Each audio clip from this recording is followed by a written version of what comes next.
2002 CPM സംസ്ഥാന സെക്രട്ടറിയായിട്ട് വീണ്ടും തിരഞ്ഞെടുക്കപ്പെട്ടപ്പോൾ മലയാള മനോരമയിലെ ഒരു ഇൻ്റർവ്യൂ തങ്ങളെ പറ്റി ഞാൻ വായിച്ചിരുന്നു.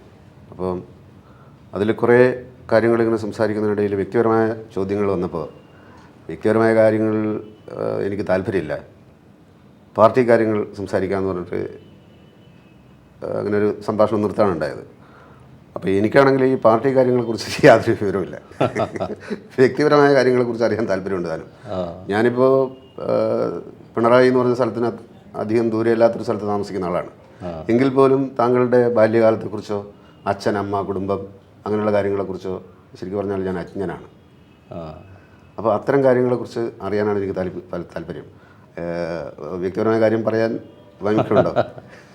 അല്ല, അതൊരു പൂർണ്ണ രഹസ്യമൊന്നുമല്ല. അർത്ഥമല്ല ഞാൻ പറഞ്ഞത്. കേരളത്തിൽ ഒട്ട് മിക്ക ആളുകൾക്കും പക്ഷേ ആ ഭാഗം പരിചിതമല്ല. അവരുടെ ഭാഗത്ത് നിന്നുകൊണ്ട് ചിന്തിക്കുമ്പോൾ അവർക്കത് അറിയാൻ താല്പര്യമുണ്ടെന്ന് എനിക്ക് തോന്നി, അതുകൊണ്ട് ചോദിച്ചതാണ്. ഞാൻ പിണറായിൽ ഒരു കർഷക കുടുംബത്തിലാണ് ജനിച്ചത്. കൃഷിഭൂമിയൊക്കെ ഉണ്ടായിരുന്നു? കൃഷി ഉണ്ടായിരുന്നു. ശരി. അച്ഛനൊരു ചെത്തുതൊഴിലാളിയായിരുന്നു. ശരി. അമ്മ കാർഷിക വൃത്തിയൊക്കെ എടുക്കുന്ന സ്ത്രീയായിരുന്നു. ഞാൻ ഹൈസ്കൂളിൽ പഠിക്കുന്ന കാലത്ത് തന്നെ അച്ഛൻ മരണപ്പെട്ടു പോയി. പിന്നെ അമ്മയാണ് കാര്യങ്ങൾ നോക്കുന്നത്. 2 സഹോദരന്മാരാണ് എനിക്കുണ്ടായിരുന്നത്. മൊത്തം എത്ര മക്കളുണ്ടായിരുന്നു? 3 പേര്. 3 പേര്. ജീവിച്ചത് 3 പേര്. എന്നുവെച്ചാൽ ഞാൻ 14ാമത്തെ കുട്ടിയാണ്. ശരി. അമ്മ പ്രസവിച്ച 14ാമത്തെ കുട്ടിയാണ്. 11 പേര് മരിച്ചുപോയി? അതെ അതെ അതെ. ഓഹോ. അതെ. അപ്പോൾ 3 പേര് ബാക്കിയായുള്ളൂ. ശരി. അതിലൊരാളാണ് ഇപ്പോൾ എൻ്റെ ഒരു ബ്രദർ മരിച്ചുപോയി, ഒരു ബ്രദർ ജീവിച്ചിരിക്കുന്നു. ശരി. മൂത്തയാളാണോ? മൂത്തയാൾ, ഏറ്റവും മൂത്തയാളാണ് ജീവിച്ചിരിക്കുന്നത്. അദ്ദേഹത്തിൻ്റെ പേരെന്താ? നാണു. ശരി.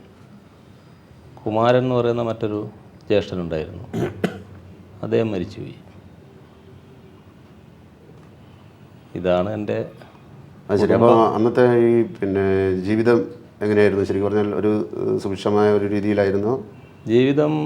എൻ്റെ വളരെ ചെറുപ്പകാലത്ത് ഒരു ഇടത്തരം കുടുംബത്തിൻ്റെ നല്ല സാഹചര്യങ്ങളൊക്കെ ഉണ്ടായിരുന്നു. കൃഷിയും നെല്ലുമൊക്കെ ഉള്ളതുകൊണ്ട് കുറച്ച് അതൊക്കെ ഉണ്ടായിരുന്നു. പിന്നെ അതിൽ കുറച്ച് വിഷമം പറ്റി. അതെങ്ങനെ? ആ വിഷമം അന്നത്തെ കാലത്ത് ഈ മൂത്ത ജ്യേഷ്ഠൻ വേറെ താമസമായി. മറ്റേയാൾ ഈ കുമാരൻ എന്ന് പറയുന്ന ജ്യേഷ്ഠൻ കർണാടകയിൽ ഒരു ബേക്കറിക്കായിട്ട് പോയി. ബേക്കറി ജോലി. ബേക്കറി ജോലിയും ബേക്കറി നടത്തിപ്പും ഒക്കെ ആയിട്ട് അങ്ങനെ നിൽക്കുകയായിരുന്നു.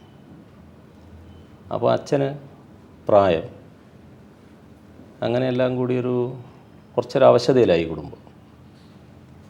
എന്ന് പറഞ്ഞാൽ ഒരു വല്ലാതെ വിഷമിക്കുന്നൊരു കുടുംബമല്ല, എന്നാൽ വിഷമമുള്ളൊരു കുടുംബമാണ്.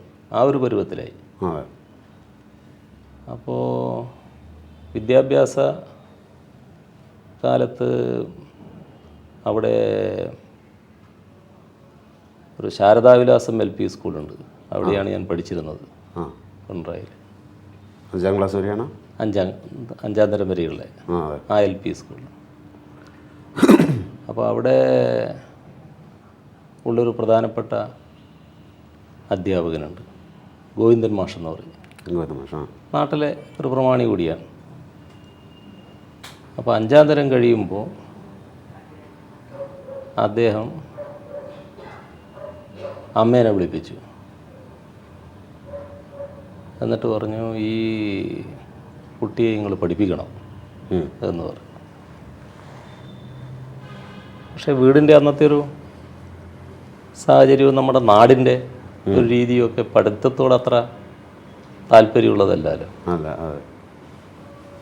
അപ്പോൾ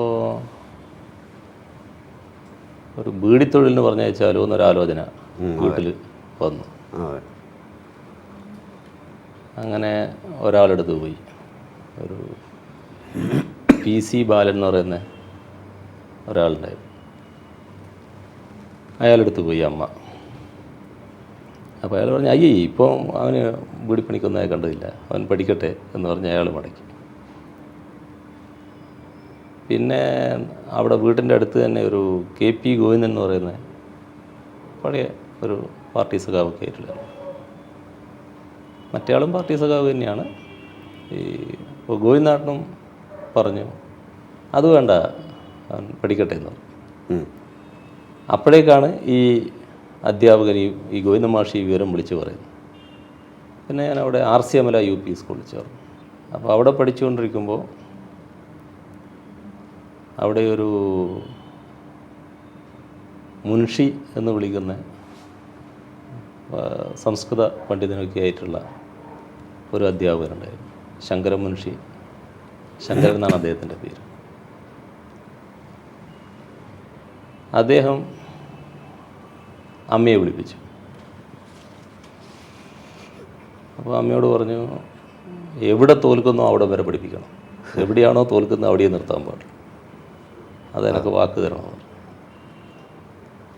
അപ്പോൾ അതൊരു നാട്ടിലൊരു പ്രത്യേകതയുള്ള കാര്യമായിരുന്നു. എന്താ മുൻഷി ഇങ്ങനെ വിളിപ്പിക്കാൻ, അമ്മേനെ വിളിപ്പിക്കാൻ എന്താണ്, ഇങ്ങനെ പറയാൻ എന്താണ്? അപ്പോൾ പ്രത്യേകമായിട്ട് പിന്നെ അദ്ദേഹത്തിന് അങ്ങനെ തോന്നാനുള്ള കാരണം എന്തായിരുന്നു? എന്താണെന്നറിയില്ല, ഒരു വലിയ ബ്രെയിൻ ഒളിഞ്ഞിരിപ്പുണ്ട് അദ്ദേഹത്തിന് തോന്നി കാണണം അല്ലേ? എന്താണെന്നറിയില്ല, ഇങ്ങനെ ഒരു സംഭവം ഉണ്ടായി. ആ ദീർഘവീക്ഷണം അദ്ദേഹം പറഞ്ഞു ഇങ്ങനെ എവിടെയാണോ തോൽക്കുന്നത് അവിടെയേ നിർത്താൻ പാടുള്ളൂ, അതുവരെ പഠിപ്പിക്കണം. അപ്പോൾ അതറിഞ്ഞപ്പോൾ എവിടെയും എങ്കിലും തോൽക്കുന്നതിനെ പറ്റിയിട്ടുള്ള ഒരു ബേജാറുണ്ടായിരുന്നു? ഏയ് ഇല്ല, അങ്ങനെയില്ല, തോൽക്കില്ല എന്നുള്ള ഒരു വിശ്വാസം ഉണ്ടായിരുന്നു. അത് അല്ല, സാധാരണ നിലക്ക് പഠിത്തത്തിൽ അത്ര വളരെ പിറകിലായിരുന്നില്ല, എന്നാൽ വളരെ മുൻപിലാണെന്നും പറയാൻ പറ്റില്ല, ഒരു ശരാശരിയാണെന്ന് പറയാം, അത്രയും ഉണ്ടായിരുന്നു.